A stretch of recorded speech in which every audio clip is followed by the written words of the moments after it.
Hello friend, आपके सामने लेकर आ गए हैं मैथमेटिक्स। ठीक है, और ये मैथमेटिक्स जो मैं ये सिलेबस लेके आपको बता रहा हूँ, ये सिलेबस है जीटीयू का। ठीक है, जीटीयू को सिलेबस को लेके मैं बता रहा हूँ। और इसका जो अगर सब्जेक्ट कोड मैं बोलूँ तो सब्जेक्ट कोड है 43 and 4 टाइम 0 1। ये सब्जेक्ट कोड है, ये जो सब्जेक्ट है मैथमेटिक्स, इसका ये कोड है। और इसमें आपको मैं बता दूं कि इसमें पहला यूनिट डिटर्मिनेंट एंड फंक्शन, इसके साथ साथ इसमें लिमिट भी है। साथ साथ में सेकेंड यूनिट बोलूं तो ट्रिग्नोमेट्री, थर्ड यूनिट बोलूं तो वेक्टर है, एंड फोर्थ बोलूं तो कोऑर्डिनेट ज्योमेट्री है, एंड फिफ्थ बोलूं तो लिमिट है। और साथ ही साथ में इसको मैं आपको ये भी बताने वाला हूं कि कौन कितने मार्क्स का यूनिवर्सिटी के एग्जाम में पूछे जाएंगे। तो आपके सामने ये देखिए सिलेबस का ये पार्ट है। आप देख सकते हैं कि यहाँ पे जो मैंने आपको बताए थे उसी के यहाँ पर टीचिंग आवर्स भी दिए हैं, साथ साथ में यहाँ पे देख सकते हैं मार्क्स दिए हुए हैं। ठीक है, जैसे डिटर्मिनेट एंड फंक्शन है, डिटर्मिनेट कैसे फाइंड आउट करेंगे, उसमें फंक्शंस कैसे फाइंड आउट करेंगे, और साथ ही साथ लॉगरिदम भी है। तो ये कुल मिला जुला के 16 मार्क्स है। यहाँ पे देख सकते हैं 16 मार्क्स का इस यूनिट से आपके क्वेश्चंस यूनिवर्सिटी में आने वाले हैं। ठीक है, और लेवल भी बताया कि किस किस लेवल के क्वेश्चंस आएंगे, वो लेवल भी बताया। जैसे रिमेम्बर, याद रखने वाले जो हैं वो 4 मार्क्स के रहेंगे, अंडरस्टैंडिंग, समझने वाले जो हैं वो 7 मार्क्स के, और एप्लीकेबल लेवल के 5 मार्क्स के क्वेश्चन होंगे। ट्रिग्नोमेट्री की बात करूं तो ट्रिग्नोमेट्री टोटल 14 मार्क्स का है। ठीक है, कितने? 14 मार्क्स का है, जिसमें ये देख सकते हैं remember level, understanding level 5 marks का, और एप्लीकेबल लेवल 5 मार्क्स का, मतलब 14 मार्क्स का ट्रिग्नोमेट्री में से आने वाला है। वेक्टर चैप्टर की अगर मैं बात करूं तो ये भी 14 मार्क्स का यूनिवर्सिटी एग्जाम में पूछे जाएंगे। कोऑर्डिनेट ज्योमेट्री भी 14 मार्क्स का है, एंड लास्ट में जो लिमिट है जो चैप्टर, वो है 12 मार्क्स का। ओवरऑल ये अगर मैं पूरा अगर चैप्टर्स के मार्क्स को काउंट करूं तो 70 मार्क्स का आपका यूनिवर्सिटी का पेपर होता है। ठीक है, चलिए हम आगे बढ़ते हैं, और जो चैप्टर है डिटर्मिनेट एंड फंक्शंस, उसके बारे में थोड़ा सा मैं आपको यहाँ पर बता दूं कि ताकि आपको यहाँ पे समझ में आ सके। ठीक है, जैसे कि मैं आपके सामने लेकर आया यूनिट नंबर 1, जिसका नाम है डिटर्मिनेट एंड फंक्शंस, जिसको गुजराती में बोलते हैं निश्चायक अने विधेय। ठीक है, डिटर्मिनेट एंड फंक्शंस, क्लियर। अभी इसमें क्या क्या पॉइंट आते हैं उसको और धीरे धीरे मैं समझा दूंगा कि किस तरीके से किसी का डिटर्मिनेट फाइंड आउट करना होता है, तो कैसे हम डिटर्मिनेट फाइंड आउट करते हैं, वो चीजें मैं थोड़ा सा आपको बता देता हूँ। ठीक है, यहीं से शुरुआत करते हैं, और डिटर्मिनेट मैं आपको 1 by 1 करके मैं बताते जाऊंगा कि ताकि आपका कॉन्सेप्ट क्लियर हो सके और आप अच्छी तरीके से उसको जान सके। सबसे पहला देखिए, इसको 3 पार्ट में कर दिया गया है। जो पहला यूनिट है, मैं यहाँ पे लिख के भी बता देता हूँ, यूनिट नंबर 1 ऐसे हेडिंग डालेंगे, यूनिट नंबर 1 जिसका डिटर्मिनेट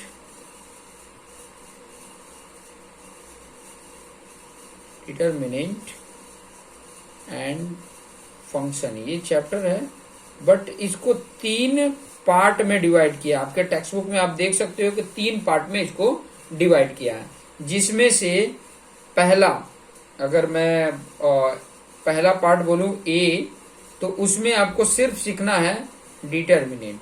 क्या सीखना है? डिटर्मिनेंट सीखना है। बी वाले पार्ट में अगर जाओगे तो आपको फंक्शन सीखने को होंगे। ठीक है, फंक्शन। और सी पार्ट में आओगे तो आपको लॉगरिदम आपको सीखने को मिलेगा, लॉगरिदम। ठीक है, लॉगरिदम, ये चीजें। ठीक है, अब यहां पर मैं आपको जो समझाने वाला हूं, ठीक है, मैं अभी ये जो पहला लेक्चर्स का वीडियोज बना रहा हूँ, इसमें एक और बात मैं कहना चाहूंगा कि ये जो आपको वीडियोज मैं दे रहा हूँ, तो उसके लेंथ अभी मैं 10 to 15 मिनट रख रहा हूँ।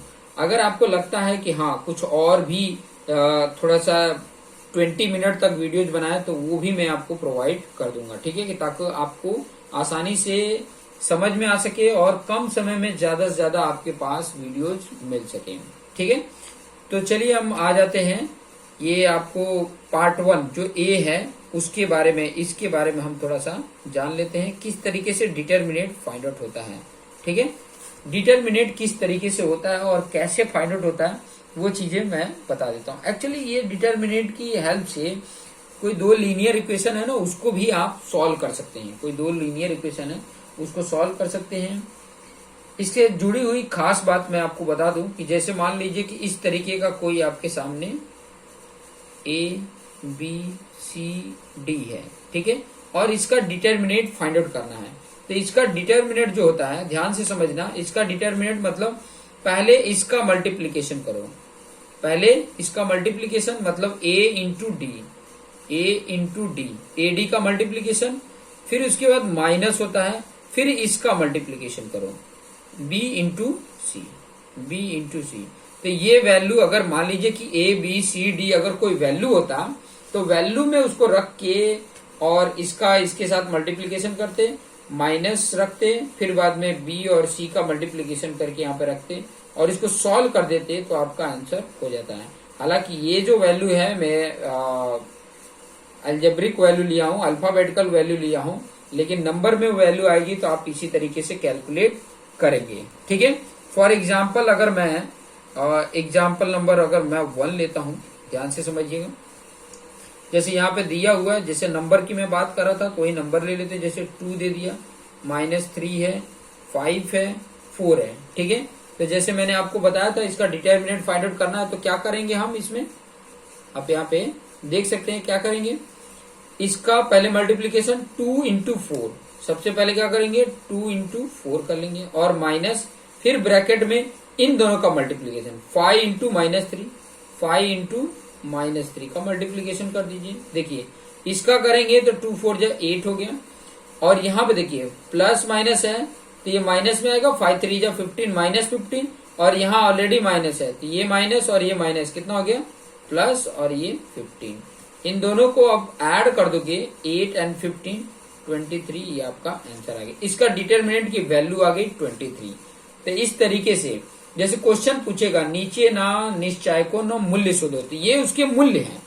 जब मूल्य शोधने की बात करेगा, कुछ गुजराती वर्ड भी मैं ले रहा हूं कि ताकि आपको समझ में आ सके कि किस तरीके के आपके क्वेश्चंस आएंगे। बाकी मैं एक्सप्लेन